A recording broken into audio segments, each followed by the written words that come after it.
वो बचपन से ही निडर, बहादुर और बेबाक था। उसे घुड़सवारी, तीर अंदाजी और तलवारबाजी अपने बाप से विरसे में मिली थी। वो शिकार पर निकलता था तो कभी खाली हाथ नहीं लौटा था। वो ताकतवर होने के साथ साथ बला का ज़हीन था और इसी वजह से उसका बाप उस पर भरोसा करता था।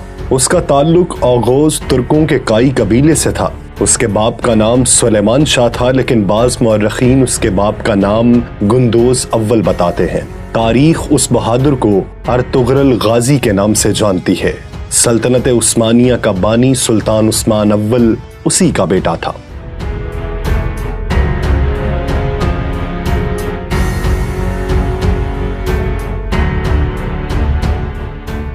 अर्तुगरुल 1190 में मौजूदा तुर्की के सूबे बरूसा में पैदा हुआ। जब मंगोलों ने तुर्कमानिस्तान पर हमला किया तो बहुत से कबीलों ने हिजरत की और एशियाई कोचक की जानिब रवाना हुए। काई कबीले ने शाम के करीब एक इलाके में पड़ाव डाला था, लेकिन ये इलाका सर्दियों के मौसम के लिए साजगार नहीं था। इसलिए अर्तुगरुल का बाप सुलेमान शाह चाहता था कि जल्द अज जल्द किसी बेहतर मकाम की जानिब हिजरत की जाए।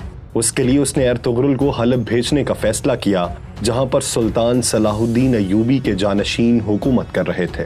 हलब के सुल्तान अल अजीज के पास सुलेमान शाह के एलची के तौर पर अर्तुगरुल को भेजा जाना था, लेकिन उससे पहले एक ऐसा वाकया हुआ जिसने काई कबीले को मुसीबतों में धकेल दिया।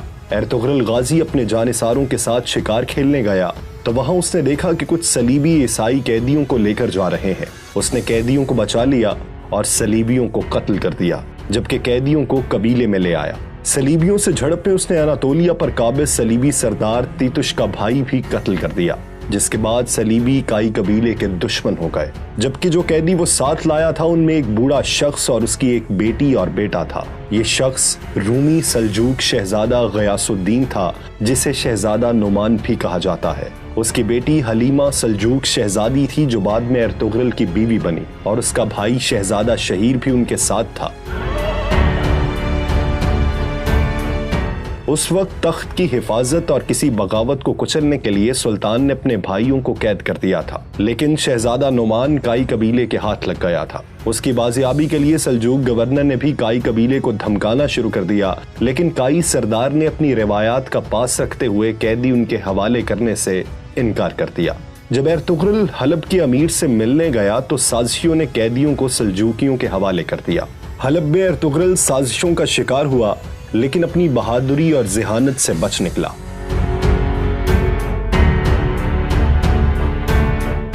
अर्तुगरुल ने जो इलाका सुल्तान से हासिल किया वो सलीबियों के कले के नजदीक था और उसमें रहने का मतलब था कि मौत के मुंह में चले जाना। कबीले के सरदारों ने मुखालिफत तो की, लेकिन सुलेमान शाह ने हिजरत की और कबीला अनातोलिया की सरहद पर आबाद हो गया। तीतुश ने अपने भाई का बदला लेने के लिए उन पर हमला किया। काई कबीले ने अर्तुगरुल की क़यादत में उनके कले पर हमला कर दिया। काइयों ने सलीबी कला फतह कर लिया। 1225 में सुलेमान शाह के इंतकाल के बाद कबीले की सरदारी का मसला सामने आया, लेकिन उससे कबल के कोई फैसला होता, मंगोल उन पर हमला कर चुके थे। 1230 में मंगोल तातारी चंगेज खान की क़यादत में चीन और ईरान फतह कर चुके थे। मंगोलों की एशियाई कोचक मुहिम का सरबराह नवियान था। उसने तमाम तुर्क कबीलों पर हमला किया और उन्हें रौंदता चला गया। उसने काई कबीले पर भी हमला किया और कबीले को आग लगा दी। कबीले के लोगों ने मुश्किल से जान बचाई और अर्तुगरुल की वालिदा हाइमा खातून और भाई गुलदारों की क़यादत में अपने दोस्त कबीले दो दुर्गा चले गए।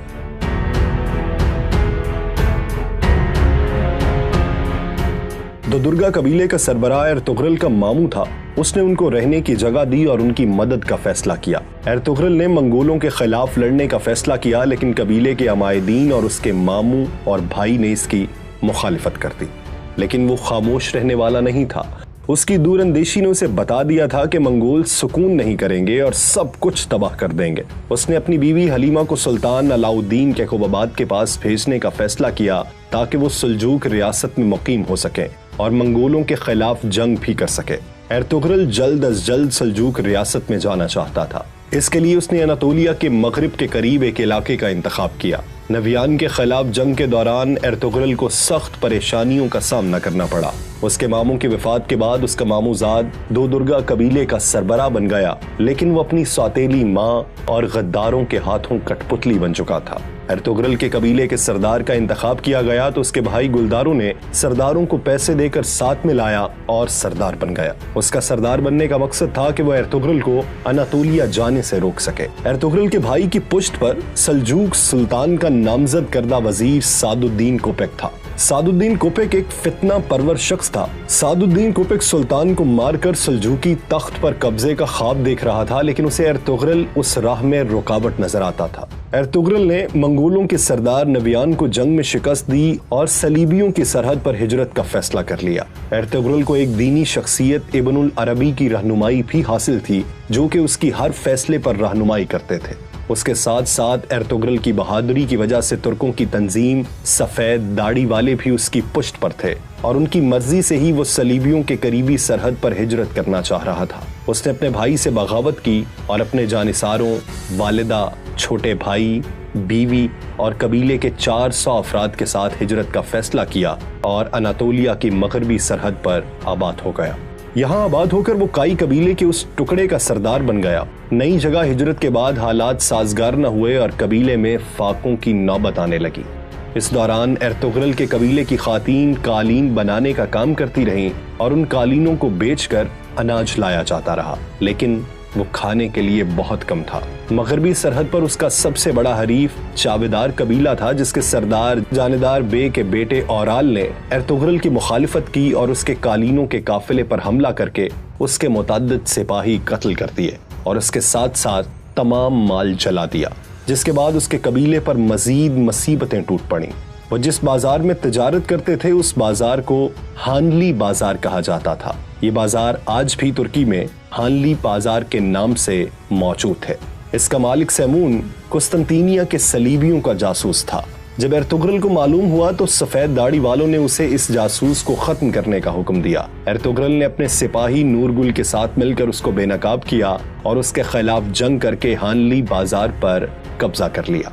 उसने चाबेदार कबीले के सरदार के बेटे औराल से भी इंतकाम लेने का फैसला किया, लेकिन अमीर सादुद्दीन कोपेक ने मुदाखलत की और उसे बचा लिया। अमीर सादुद्दीन चूंकि उस इलाके का सरदार आला था, इसलिए उसकी बात का मानना जरूरी था, लेकिन एर्तुगरुल उसको खातिर में नहीं लाता था। इस दौरान सुल्तान अलाउद्दीन कैकोबाबाद का उस इलाके से गुजर हुआ तो उसने हानली बाजार के रोमी और ईसाई ताजरों से जब एर्तुगरुल की ईमानदारी और बहादुरी का तज़किरा सुना तो वो उससे बहुत मुतासिर हुआ। अमीर सादुद्दीन ने सुल्तान को बरगलाया कि एर्तुगरुल रियासत के अंदर रियासत बना रहा है और हानली बाजार को सल्तनत को देने की बजाय उस पर खुद काबिज हो गया है। लेकिन सल्जूक सुल्तान पहले ही एर्तुगरुल का मद्दाह हो चुका था और तुर्कों की रिवायात के मुताबिक तलवार से हासिल की गई जगह उसकी मिल्कियत होता है। सुल्तान ने एर्तुगरुल को इस सारे इलाके का सरदार आला बना दिया और सादुद्दीन को वापस कूनिया बुला लिया। सरदार आला के साथ साथ उसने एर्तुगरुल को कारा चायसार कला फतह करने का भी हुक्म दिया, क्योंकि उन्होंने सुल्तान पर हमला करने की कोशिश की थी। सुल्तान ने उसको वादा किया कि वो जल्द अपनी एक फौज उसकी मदद को भेजेगा। उन सब जंगों में चावेदार कबीले का औराल बे एर्तुगरुल के खिलाफ रहा, मगर उसका भाई आलियार और बहन इस्लाहान ने एर्तुगरुल का साथ दिया। आलियार जानफिशानी से लड़ते हुए शहीद हो गया। उसके भाई औराल को एर्तुगरुल ने बगावत के जुर्म में कत्ल कर दिया। उसकी बहन इस्लाहान को कबीले की सरबराह बना दिया गया और एर्तुगरुल ने अपने सबसे बेहतरीन दोस्त तुर्गुत, जिसे नूरगुल भी कहा जाता है, उससे उसकी शादी करवा दी। लेकिन याद रहे, नूरगुल की पहली बीवी मंगोलों के हमलों में जिंदा जला दी गई थी। यूं दोनों कबीलों में दोस्ती की फजा पैदा हो गई। इस दौरान एक झड़प में कले का कमांडर वेसिलियोस एर्तुगरुल के हाथों मारा गया और नीकिया के शहंशाह ने आरस को गवर्नर बनाकर भेजा। आरस ने एर्तुगरुल की तरफ दोस्ती का हाथ बढ़ाया और जंग रोक दी, लेकिन अमीर सादुद्दीन कोपेक और चावेदार कबीले की दूसरी शाख के सरदार बहादुर बे के साथ मिलकर उसने एर्तुगरुल के खिलाफ साजिशें शुरू कर दी। उसने एर्तुगरुल के बेटे को भी कैद कर लिया और बहादुर बे की साजिशों में मदद की।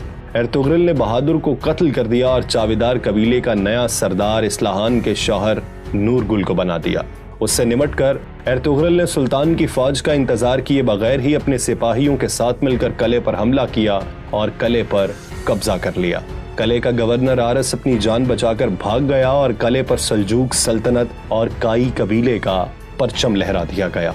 काराचाइसार कला और हानली बाजार फतह करने के बाद एर्तुगरुल का हर तरफ चर्चा होने लगा। एर्तुगरुल ने कले में अपने भाई सारिम को नायब मुकर्रर किया और सादुद्दीन कोपिक के साजिशों से सुल्तान को आगाह करने कूनिया चला गया। कूनिया में सुल्तान को उसने अमीर सादुद्दीन के खिलाफ सबूत दिए, लेकिन वो साजिशी अपनी जान बचाने में कामयाब हो गए। 1237 में उसने सुल्तान अलाउद्दीन के कुबाबाद और उसके नामजद जानशीन शहजादा कलीज अरसलान को कत्ल करवाकर गयासुद्दीन कैसरो को सल्जूक सुल्तान बना दिया। सुल्तान के कत्ल का इल्जाम एर्तुगरुल पर लगा दिया और उसे कैद में डाल दिया गया। एर्तुगरुल को कैद में डालने के बाद सल्तनत पर अमीर सादुद्दीन कोपिक का कब्जा हो गया। उसने काराचाइसार कले और उस इलाके से एर्तुगरुल की सरदारी खत्म करवा दी और गुनाल्प नामी कलेदार को सरदार आला और कले का निगरान बना दिया। लेकिन जब सुल्तान गयासुद्दीन को मालूम हुआ कि उसके बाप को एर्तुगरुल ने नहीं बल्कि उसकी मां के साथ मिलकर सादुद्दीन कोपिक ने कत्ल करवाया है, तो उसने एर्तुगरुल को दोबारा सरदार आला बनाया और एर्तुगरुल को आजाद करवा दिया।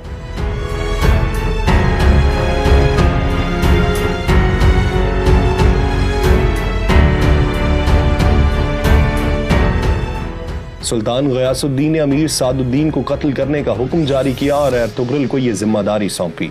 एर्तुगरुल ने गुनाल्प बे को इस साजिशी शख्स की असलियत से आगाह किया और उसके साथ मिलकर सादुद्दीन कोपिक का खात्मा किया और सल्तनत को दोबारा पैरों पर खड़ा करने की कोशिश की। लेकिन उसने गुनाल्प को काराचाइसार कले का निगरान ही रहने दिया और खुद कबीले समेत सोगोत हिजरत कर गया। सोगोत वह इलाका था जो उसकी बहादुरी से खुश होकर सुल्तान अलाउद्दीन ने उसे इनायत किया था और आजादी दी थी कि वो चाहे तो इर्द गिर्द के इलाके फतह करके अपनी जागीर बढ़ा सकता है। उसने हानली बाजार भी सल्जूक रियासत को सौंप दी और खुद सोगोत हिजरत करने की तैयारी करने लगा। इस दौरान ओख्ताई खान ने दोबारा अनातोलिया पर हमला करने का ऐलान किया और नवियान को यह काम सौंपा गया कि वो या तो सुल्तान गयासुद्दीन को अतात पर राजी करे या फिर अनातोलिया को तबाह बर्बाद कर दे। नवियान ने जब सुल्तान गयासुद्दीन को 2 गुना लगान और अतात का हुक्म दिया तो उसने एक सुलहनामा देकर एर्तुगरुल को नवियान के साथ ओख्ताई खान के पास सफीर बनाकर भेजा। एर्तुगरुल की गैर मौजूदगी का फायदा उठाते हुए नवियान की बहन ने काई कबीले पर हमला करने का मंसूबा बनाया, लेकिन वो कामयाब न हो सकी और नवियान की बहन मारी गई। उधर जब एर्तुगरुल ओख्ताई खान के पास पहुंचा तो उसने अमन मुआहिदे पर मुहर लगा दी और 2 साल के लिए सल्जूकों को मोहलत मिल गई। लेकिन इसी दिन ओख्ताई खान मारा गया और उसकी मौत का जिम्मेदार एर्तुगरुल को करार दिया गया, लेकिन वो भाग निकलने में कामयाब हो गया। नवियान ने उसका ताकुब किया लेकिन नाकाम रहा। नवियान वापस चला गया और ओख्ताई खान के बेटे कदुन खान को, जो उसका जानशीन था, उसे अनातोलिया पर हमले के लिए तैयार किया, जिसके नतीजे में 1243 में कोसे डाग की जंग लड़ी गई। एर्तुगरुल जब वापस कबीले पहुंचा तो उसने सोगोत जाने के लिए कबीले को तैयारियां शुरू करने का हुक्म दिया। इस दौरान सोगोत की सरहद पर मौजूद कले के गवर्नर ने उसके सिपाहियों पर हमला किया और उसके जवाबी हमले में उसने कले के गवर्नर को मार दिया और कले पर कब्जा करने का फैसला किया। लेकिन ऐन उस वक्त नीकिया के शहंशाह का बेटा प्रिंस थ्योडर बजाते खुद उसके पास आया और उससे शहंशाह की जानिब से माजरत की और दोस्ती का हाथ बढ़ाया, जिसके बाद सोगोत में सलीबियों की जानिब से खतरा टल गया और उसने कबीले समेत सोगोत हिजरत कर ली, जो कि अब एर्तुगरुल गाजी की जागीर थी। कोसे डाग की जंग में सल्जूकों को बुरी तरह शिकस्त हुई और मंगोलों ने अनातोलिया पर कब्जा कर लिया और इर्द गिर्द के तमाम कलेदार, कबीलों के सरदार, यहाँ तक कि सुल्तान भी मंगोलों को टैक्स देने पर मजबूर हो गया। सल्जूक दरबार में सुल्तान मंगोलों के हाथ की कठपुतली बन गया। गयासुद्दीन का जानशीन मुकम्मल तौर पर मंगोलों के हाथों में खेल रहा था। मुस्लिम उमरा मंगोलों से सोना लेकर उनके मफाद के लिए काम कर रहे थे। सुल्तान के बड़े बेटे अज़ाउद्दीन कैकाउस ने मंगोलों से बगावत की, लेकिन उसका साथ देने वाला कोई नहीं था, इसलिए उसने नेकिया में जाकर पनाह ली और उसका भाई रुकनुद्दीन कलीज अरसलान सुल्तान बन गया। मंगोलों का हुक्मरान हलाकू खान बन गया था, जो मशरिक में तबरेज तक खून की नदियां बहा चुका था और अनकरीब अनातोलिया के बाकियों को रौंदने का मंसूबा बना रहा था। इस दौरान एर्तुगरुल ने सोगोत में अपना कबीला बसा लिया और वहां से मंगोलों के खिलाफ जिद्दोजहद जारी रखी, लेकिन ये जिद्दोजहद जाहिरी नहीं थी। जाहिरी तौर पर वो मंगोलों को टैक्स देता था, लेकिन अंदरूनी तौर पर वो मंगोलों के खिलाफ एक बड़ा मंसूबा तैयार कर रहा था। उसने मिस्र के ममलूक सुल्तान मलिकुल ज़ाहिर रुकनुद्दीन बेबरस और चंगेज खान के पोते बरका खान, जिसने अपने कबीले के साथ इस्लाम कबूल कर लिया था और मंगोलों के खिलाफ जंग जारी रखे हुए था, उसके साथ मिलकर एक मंसूबा बनाया। सुल्तान अज़ाउद्दीन के काउस और उसके हामी कबाइल को इकट्ठा किया और उन दो बड़ी ताकतों को मंगोलों से लड़ने के लिए तैयार कर लिया। लेकिन अंदरूनी साजिशों और सलीबी कले के गद्दार गवर्नर की तरफ से हमलों के बाद एर्तुगरुल बुरी तरह फंस गया था, क्योंकि अपने अजीम मकसद को पूरा करने के लिए एक बड़ी जंग जरूरी थी। लेकिन इस दौरान वो किसी तौर भी बाज़ंतीनियों से जंग का सोच भी नहीं सकता था। मंगोलों की शोरश जारी थी, जबकि कई कबीले के लोग उनसे मिल चुके थे। एर्तुगरुल का सोगोत से कंट्रोल खत्म करने के लिए सल्जूक वजीर बहाउद्दीन ने उमरूलो कबीले को सोगोत में बसाने का फैसला किया। उमरूलो कबीले का सरबराह एर्तुगरुल के खिलाफ था, लेकिन उसकी बेटी एर्तुगरुल को पसंद करने लगी और बाद में एर्तुगरुल ने उससे शादी कर ली। सलीबी बागियों ने किले पर कब्जा कर लिया। उनका सरबराह कमांडर ड्रागोस था, जो एर्तुगरुल को सोगोत से निकालना चाहता था। उसने अमरूलो कबीले के सरदार को कत्ल करके उसके इल्जाम एर्तुगरुल के बेटे गुंदोज एलब पर लगा दिया, जिसके बाद दोनों कबीलों में लड़ाई का अंदेशा हो गया। लेकिन एर्तुगरुल की जहानत और समझदारी से वो इस मुसीबत से बच निकले। उमरू बे के बाद उसका बेटा बोलाद बे उस कबीले का सरबराह बना। बोलाद बे मंगोलों का खास आदमी था और बागी कबाइल के खिलाफ एक मुहिम जारी रखे हुए था। अपनी असलियत छुपाए हुए वो अल्बास्ती के नाम से तुर्क कबीलों के लिए दहशत बना हुआ था। दूसरी तरफ ड्रैगोस भी गुमनाम था। एर्तुगरुल को दो गुमनाम दुश्मनों का सामना था और वो दोनों उसकी नजरों के सामने थे, यानी अल्बास्ती बोलाद बे के रूप में और ड्रैगोस सोगोत के कलीसा में जिंगूच के रूप में। अल्बास्ती ने एर्तुगरुल के भाई गुलदारों के कबीले को भी तबाह कर दिया और वो अपनी जान बचाकर पहाड़ों में रूपोश हो गया था। एर्तुगरुल के सामने नादीदा दुश्मन थे और एक अजीम मकसद उसका मुंतजिर था। इस सूरत हाल में वो किसी तौर इन मामूली दुश्मनों को नजरअंदाज नहीं कर सकता था। एर्तुगरुल ने मंगोलों के दो सरदारों को कत्ल कर दिया जो उसके कबीले पर हमला आवर हुए थे। उनकी मौत के बाद हलाकू खान का भाई एरुक बोका उसके मुकाबले के लिए सोगोत आ गया। उसने अल्बास्ती की मदद की और एर्तुगरुल के खिलाफ जाल बुनने शुरू किए। लेकिन एर्तुगरुल एक मर्तबा फिर अपनी जहानत से बच निकला। उसने ड्रैगोस को बेनकाब किया और उसे कत्ल कर दिया। अल्बास्ती भी जब खुलकर एर्तुगरुल के सामने आया तो उसके भाई गुलदारों के हाथों मारा गया। एर्तुगरुल उन दुश्मनों से निमटने के बाद मगरिब में बरका खान से मुलाकात के लिए चला गया। एरुक बोगा को जब इस बात का इल्म हुआ तो वो उसके पीछे चला गया। एर्तुगरुल ने बरका खान के गद्दार वजीर को बेनकाब किया और एरुक बोगा भी बरका खान के हाथों मारा गया।